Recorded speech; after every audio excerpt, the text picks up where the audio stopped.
अदालत ने वाज़ेह कर दिया है कि इमरान खान के अहकामात पर डिप्टी स्पीकर की अपोजिशन की तहरीक अदम एतमाद को मुस्तरद करने की रूलिंग और इससे जुड़े तमाम इकदाम गैर आईनी थे। अहम बात यह भी है कि डिप्टी स्पीकर कासिम सूरी ने जिस खत की बुनियाद पर रूलिंग दे दी थी, उन्होंने उस वक्त वो खत देखा ही नहीं था, बल्कि कासिम सूरी ने यह खत 9 अप्रैल को स्पीकर असद कैसर के इस्तीफे के बाद देखा था और 12 अप्रैल को यह बात उन्होंने खुद बताई थी। असद कैसर ने जब इस्तीफ़ा दिया तो एज ए एक्टिंग स्पीकर कौमी असम्बली वो मरासला मेरे पास आया और वो मैंने पढ़ा।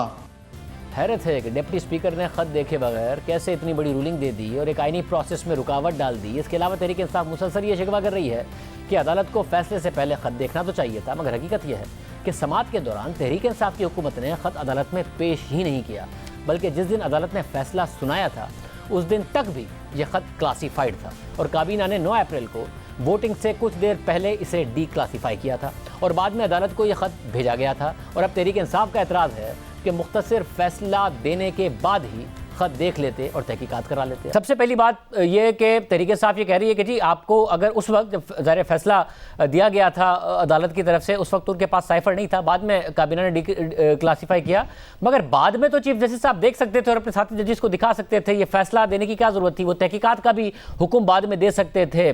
किस हद तक आपके ख्याल में एतराज़ दुरुस्त है कि ये सियासी फैसला होने का इल्ज़ाम लगा रही है तहरीक इंसाफ इस पर, साथ में कह रही है कि अभी बाई इलेक्शन होने थे उससे पहले दे दिया? किस तक आप देख रहे हैं इस फैसले को?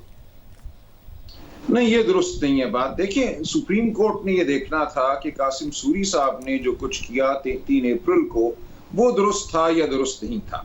सुप्रीम कोर्ट ने ये कहा है कि कासिम सूरी साहब के पास कोई इख्तियार नहीं था कि वो आर्टिकल 5 को जवाज बनाकर आर्टिकल 95 के तहत एक तरीके अदम एतमाद पर वोट को रोक देते।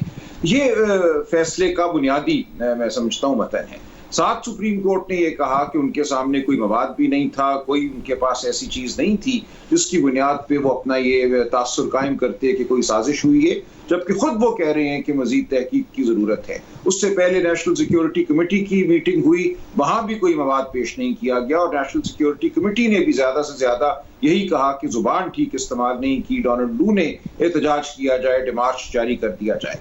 लिहाजा 7 मार्च से लेकर 3 अप्रैल तक तमाम ये जो अरसा है इसमें कोई साजिश का सबूत गवर्नमेंट सामने नहीं आई, कोई इंक्वायरी कमीशन गवर्नमेंट ने खुद कायम नहीं किया। सुप्रीम कोर्ट क्यों तहकीक करे जब गवर्नमेंट को खुद ये इख्तियार हासिल है एक कमीशन ऑफ इंक्वायरी कायम करने का? तो ये तमाम मामला सामने रखते हुए सुप्रीम कोर्ट ने कहा कि कोई ऐसा मवाद नहीं था, ना इख्तियार था कासिम सूरी साहब को कि वो ये फैसला करते कि तहरीक अदम एतमाद पर वोट नहीं होना। ये इस फैसले का मैं समझता हूँ खुलासा है।